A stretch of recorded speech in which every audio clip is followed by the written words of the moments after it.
Welcome back to Texas Liberty Podcast. I'm Clark Patterson, and along with Ted Brown, today we'll be interviewing Nathan Polsky, who is running for LP Texas State Chairman.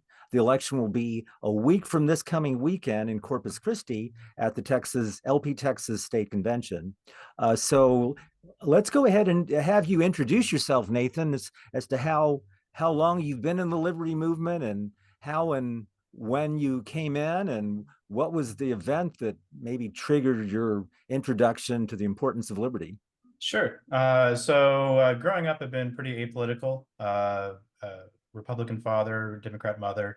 Politics wasn't something that we were allowed to discuss. Never really came up. Something just kind of carried over into college. After leaving the house. What really kind of got me involved with the Liberty movement was 2016, our presidential election year, where we had Trump and Hillary were both running. And I never really paid either one of them attention other than knowing they're both, I don't want to call them horrible or terrible human beings, but they're pretty darn close in my opinion.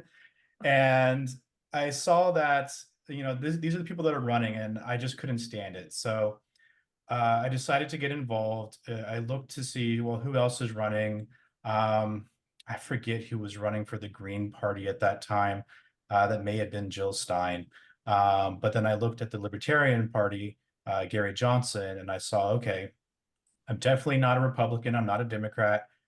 Definitely not a Green Party member. But I looked at Gary Johnson's platform, looked at the Libertarian Party, and said, you know what?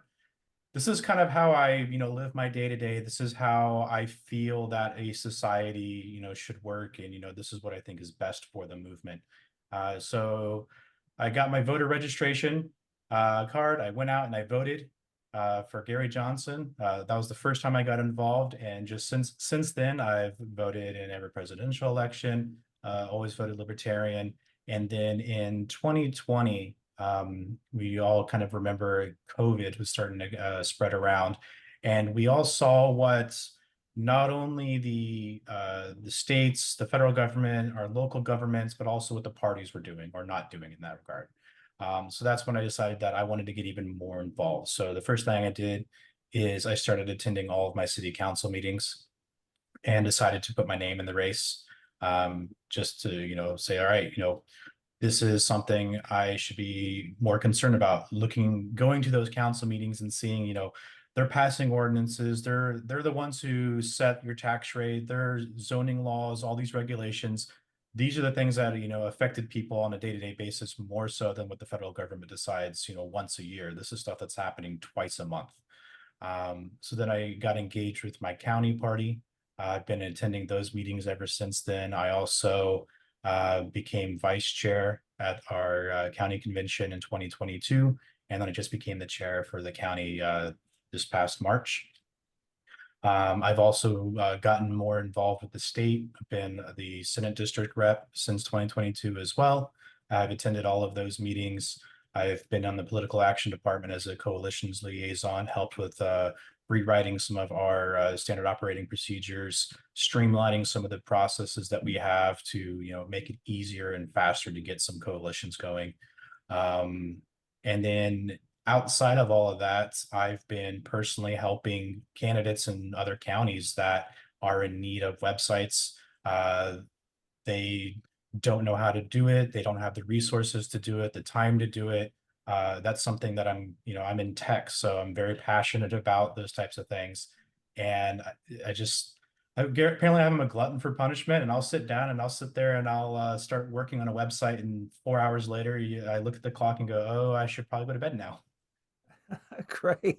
Okay. Yeah, And by the way, what city, you mentioned your city council and your county. So what city and county in Texas, just to clarify that? So I'm in Collin County. I ran for city council in Allen. I ran 3 years in a row. The first year I ran in a race against 4 other individuals. One was heavily backed by the GOP. One was heavily backed by the Democrats. So I came in third with just over 3% of the vote there, but they had a lot of money between the two of them to push them into the forefront there. The second year I ran against a Republican. He was the incumbent. I personally was more fiscally conservative than the incumbent was. So the GOP actually recommended me over the Republican, who was a 40-year Republican. And then the third year, I ran against, he was the former chair of the Planning and Zoning Committee. So he had already been within the city government for several years. I think it was about 10 years he was within the government. So he had a lot of their own internal support there. Okay, well, it's good to have that on the ground experience. How did you do in those other two races with the just on the one-on-one candidacies? So the against the incumbent, I got 25%. Some of the outliers there was the Democrats recommended him over me, even though he was a Republican, which should say something right there. And then you had a lot of people that, even though local races are nonpartisan, the first thing they do when they walk up to the polls is ask, "What party are you?" And these are people who don't care what your stances are. They have no idea who you are, what your experience is. They just want to know, are you an R or a D? And that's all they vote on. So that's where a lot of that happened. Same thing with the third years. The Democrats tried to actually endorse my opponent, who was a Republican, but he works with the federal government, so that's actually a violation of the Hatch Act, and he did not approve that, and so there was a whole bunch of stuff there too. Oh, okay, well, the Hatch Act is only for partisan offices, I think. So he might have been out on that one. Yeah, he was not happy when they did that, because then you had a lot of Republicans that were pointing out that the Democrats, put him on their slate. But no, I got a 25 and then 26% against basically running against of a whole party and a half. So what did you learn in that campaign experience, Nathan? What if you had to do it all over again, knowing what you know now, with those two campaign elections under your belt, what would you do differently to help get more liberty votes? Sure. So I think what really hurt me in some of those races was the first year I ran. The first year I ran, I had zero experience with running a race. I had almost zero support going into it. I was a libertarian, very anti-government, very more liberal than Democrats and more conservative than Republicans, depending if we're talking about social or fiscal issues. And I went very heavy in on that. A lot of things that city council really doesn't have control over, but I leaned really heavy into that. So my social stances lost me a lot of votes with Republicans, and my fiscal stances lost me a lot of votes with Democrats. So if I was to do it all again, not in the same town, I would have to do it somewhere else. Then I would first, I have to go in there and see, okay, who are my voters? Is this predominantly conservative? Is this predominantly liberal town or county? And go after the votes that I can actually, that I can get to win. You can still do that while having libertarian stances, while being pro-liberty. Just pick your battles. Don't lean heavily into the social aspects. If you have 5% Democrats and 95% Republicans, you're not going to win in those races. Well, now I think Collin County and Allen, the city of Allen, well, they used to be very red, very Republican. Not anymore. Oh, so it is so the Trump phenomenon. The city of Allen, there's a group, Allen area Democrats. They leaned very heavy into it after the Biden-Trump campaign. They said that Allen actually voted for Biden. Oh, so if you looked on the ground and who was sitting on the council, it was all Republicans. But if you looked at the voter base, it was 50-50. So you had to pick a side on who you're trying to get the votes from. And like I said, that first year just kind of really hurt my chances, getting from one side.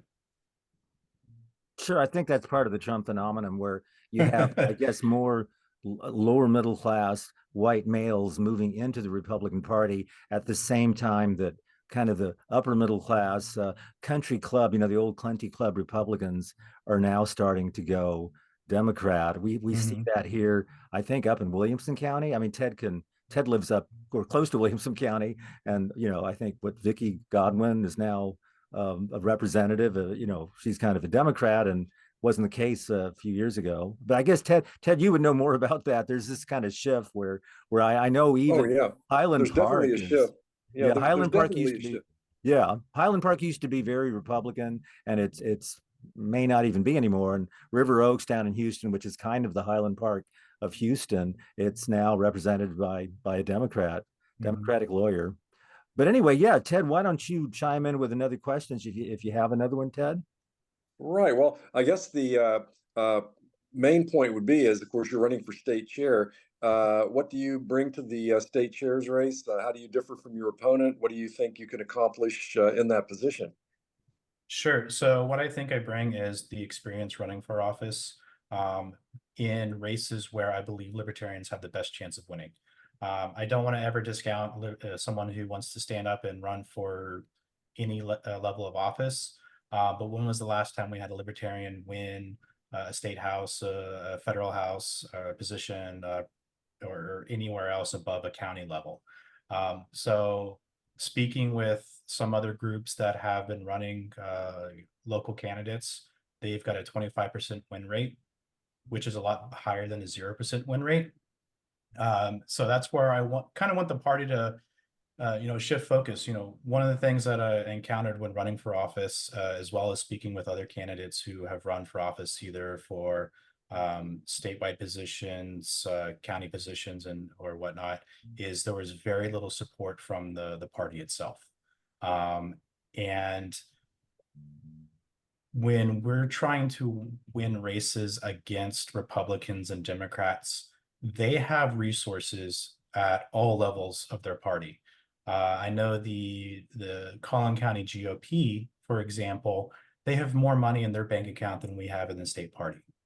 So trying to go toe-to-toe against them at a county level with only relying on county resources is extremely difficult. We just do not have the bandwidth. We do not have the resources to do that. So as state chair, one of those goals is going to be this vision of providing resources, providing training, providing infrastructure for counties and for candidates that they weren't getting before. Okay, well, those certainly are important because obviously a political party wants to elect candidates. But now, when you're dealing with being state chair of a political party, that's a very complicated position. I was state chair in California many years ago, and it's a very tough position. And Texas has a much larger party organization, party bureaucracy, a lot of volunteers, a lot of departments.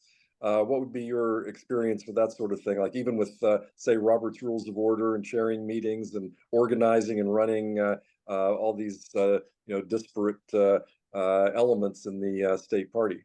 Sure. So I've actually got the audiobook for Robert's Rules of Order on my phone.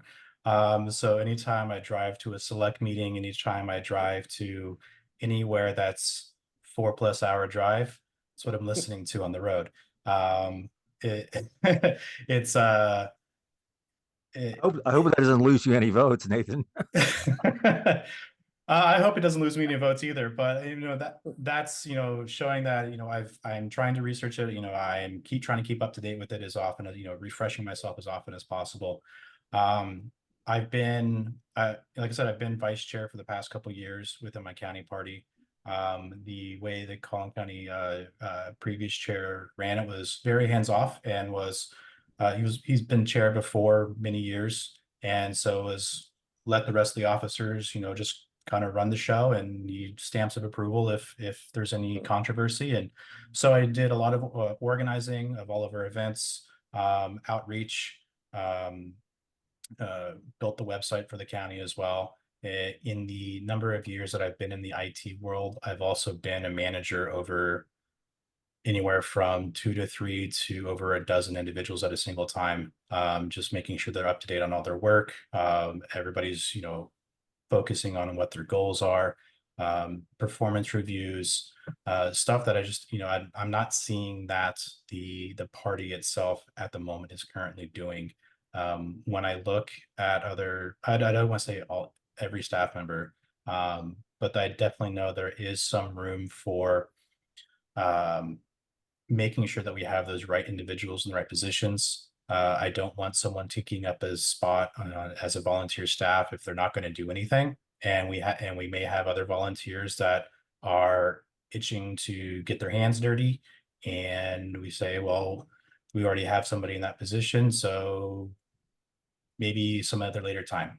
So just, kind of rearranging that stuff and making sure that we have people that are actually want to do the work, actually doing work.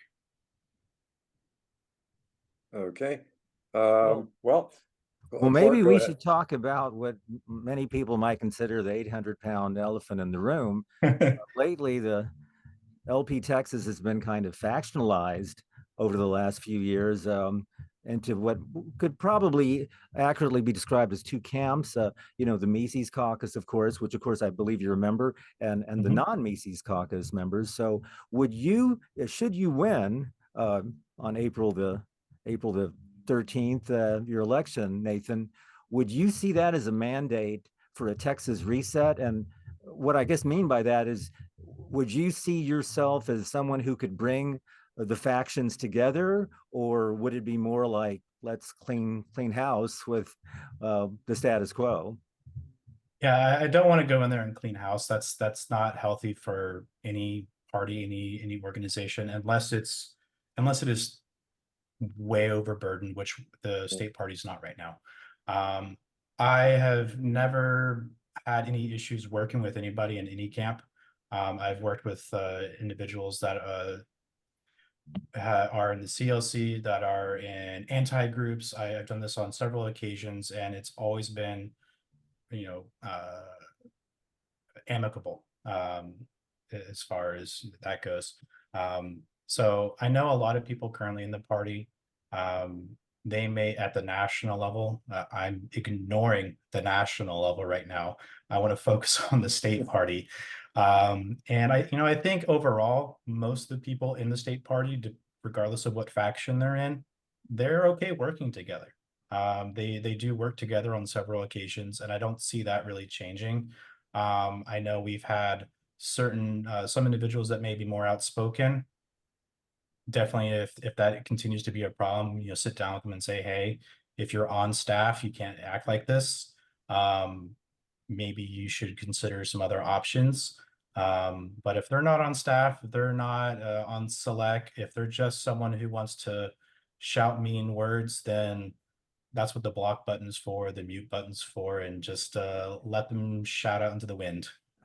Well, I think some people would worry, Nathan, what's happened, excuse me, at national and in other states, like in California, for example, where when Mises Caucus members take over, they sort of freeze out the people who are not in the Mises Caucus and kind of like do the clean house method.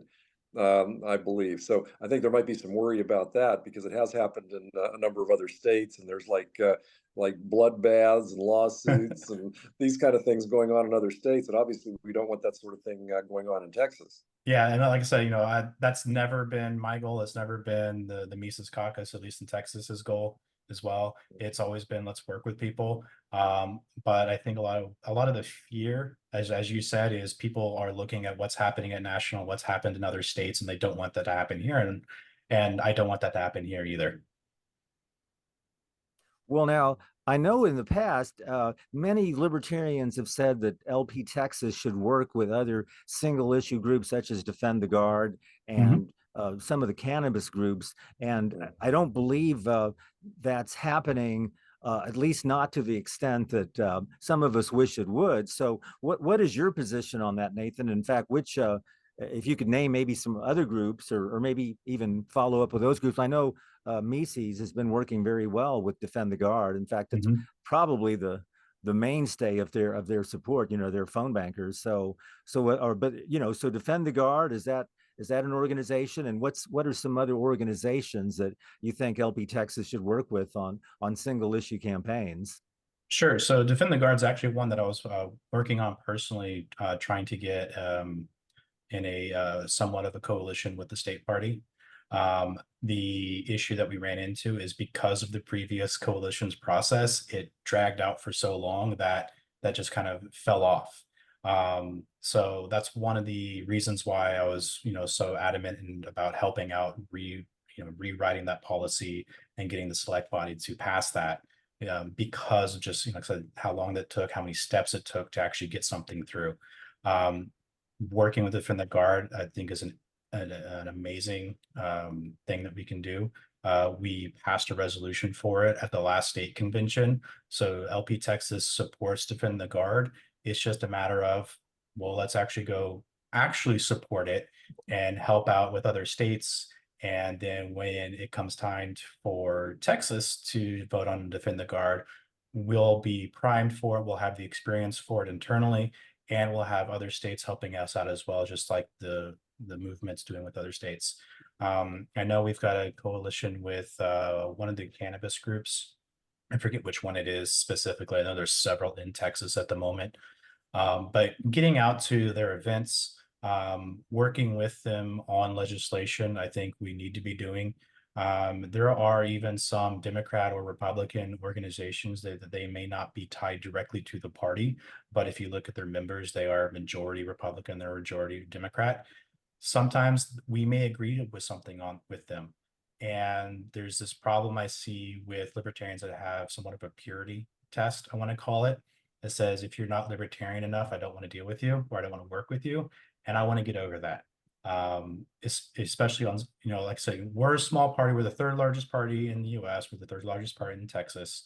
But when we look at resources, we do not have the resources to go toe to toe with these other organizations, with the other parties. So let's leverage who we can, get rid of that purity test, and just, work on making liberty movement stronger. Ted?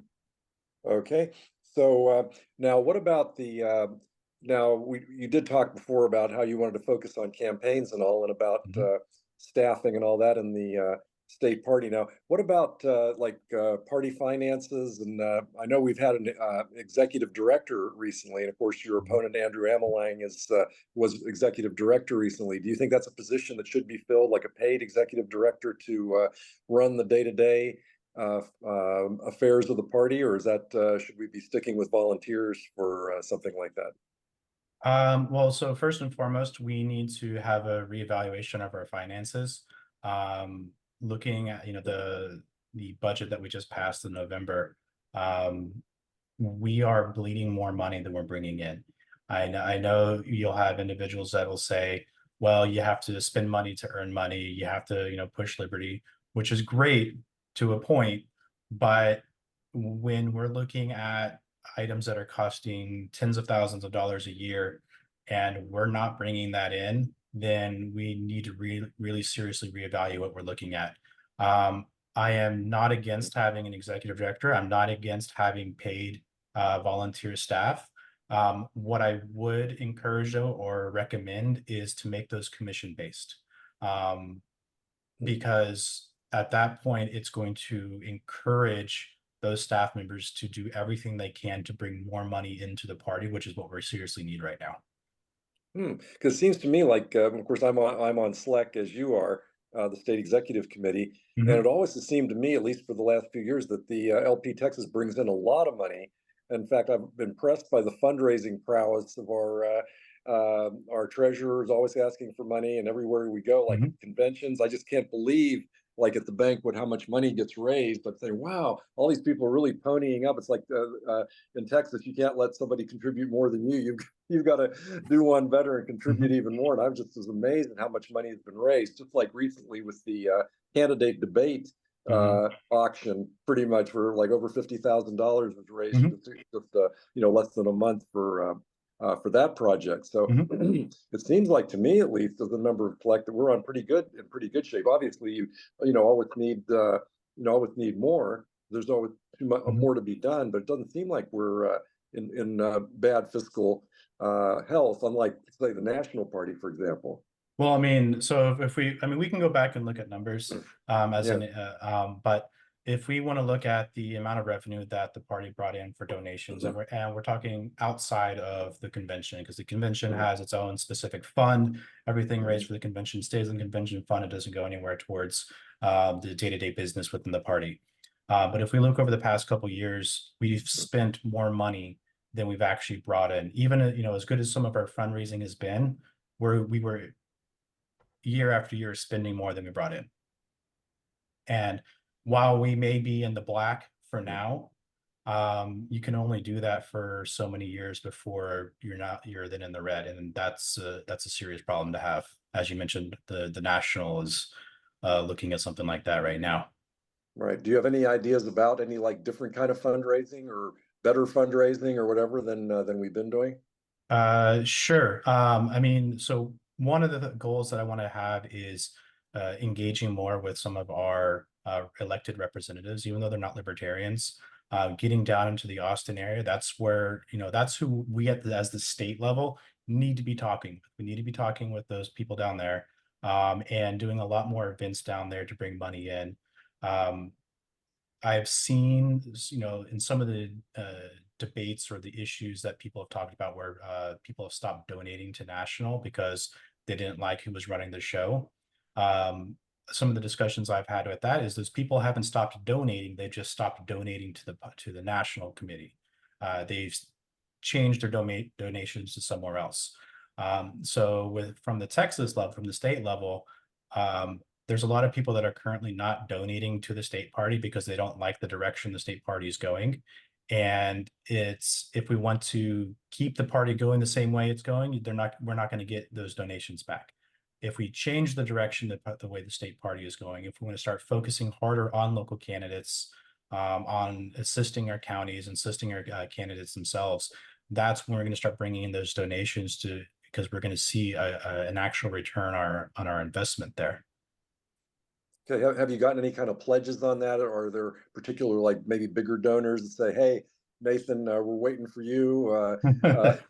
We want to see how you're going to do as chair, and if the other guy gets in, forget it." Or does it that notable? Or I mean, do you have any particular people in mind that you'd be approaching that you would think would be good contributors for the LP Texas? There's a couple people that I would consider approaching. I just haven't reached out to them at the moment. I don't believe they are currently LP Texas donators or donors, but I know that they do value that engagement at the local level.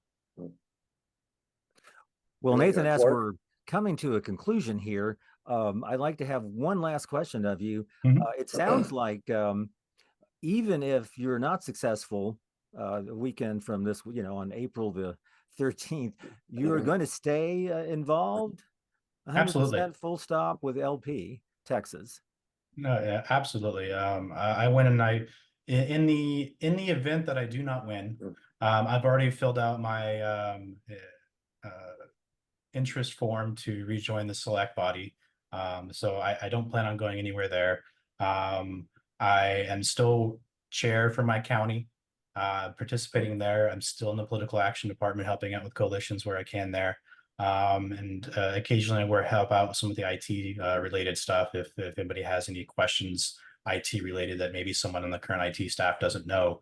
I did just this January. I was the one to change out our online shop, or our merch store, where you can go and donate to receive merchandise for the party, and save the state party $1,100, $1,400 a year, just on that alone. And I notice you've got a great website, Nathan, and it's right there under your name or by your name, nathanforliberty.com. I just got to peruse it briefly. I guess it was earlier today, but you've got a lot of great information there. So, Ted, by the way, do you have any last questions before we let Nathan kind of conclude?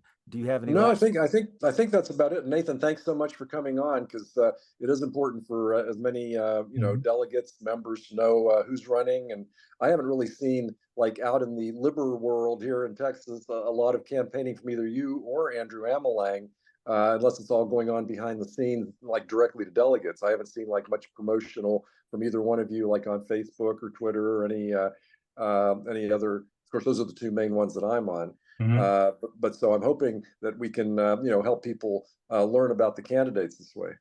Yeah, no, I did do early on. I did a lot of promotional stuff on Twitter. I deleted my Facebook several years ago. It made my sanity a heck of a lot better. Yeah. And I'll also just thought I'd let you know, we're going to try to get this podcast episode to drop pretty quickly, maybe even as early as tomorrow. And Awesome. if you don't already know, we're scheduled to interview your opponent, Andrew Amelang, tomorrow evening around the same time. And of course, we'll try to get that episode also to drop. Yeah, let me thank you again, Nathan, but let me go ahead and let you have the last word. Just any last thing you'd like to say. Like I've already mentioned, of course, you've got a great website there, right? Just, nathanforliberty.com. There's a lot of information. I wish I'd had a little more time before this interview to go through it, but you actually go through a lot in a lot more detail, of course, because it's a website. You go into a lot of detail of what your plans are. But let me go ahead and in the few minutes we have remaining, Nathan, let you have the floor and you can tell us more in your closing statement. All right, thank you. Again, Nathan Polsky, nathanforliberty.com. My vision for the party is to provide that infrastructure, provide the resources, training necessary for candidates to be successful campaign managers, going through the whole process. Texas has more than twice the number of counties than all but 2 other states, which is great for localization, but it's terrible for trying to run big county parties when you have 2, maybe 3 people in a county that have 0 experience with that. Just this last precinct convention, we lost over 20 counties because they failed to hold a precinct convention. Whether that's people getting burned out or just not knowing what to do, not knowing how to make an impact, I want to fix that problem. So by doing that, like I said, is provide those resources, provide that training, and assisting, our main driver at the local level. Okay, great. Okay. Well, thank you, Nathan. Ted, do you have any final words as we wind down into the last few minutes here? No, just thank you, Nathan, and we'll see what happens at the convention next weekend. Hopefully, we'll have a good attendance. It looks All like right, a thank lot of you. people have been elected delegate. Thank you. Yes, good luck to you, Nathan. And like I say, I'll get this episode all put together, and as soon as it drops, Nathan, I'll let you know. I'll send you an email, and we can go from there. Perfect. Thank you very much. Okay, well, thank you so much for this last episode 3 of the Texas Liberty Podcast, and hope to see you guys again sometime very soon.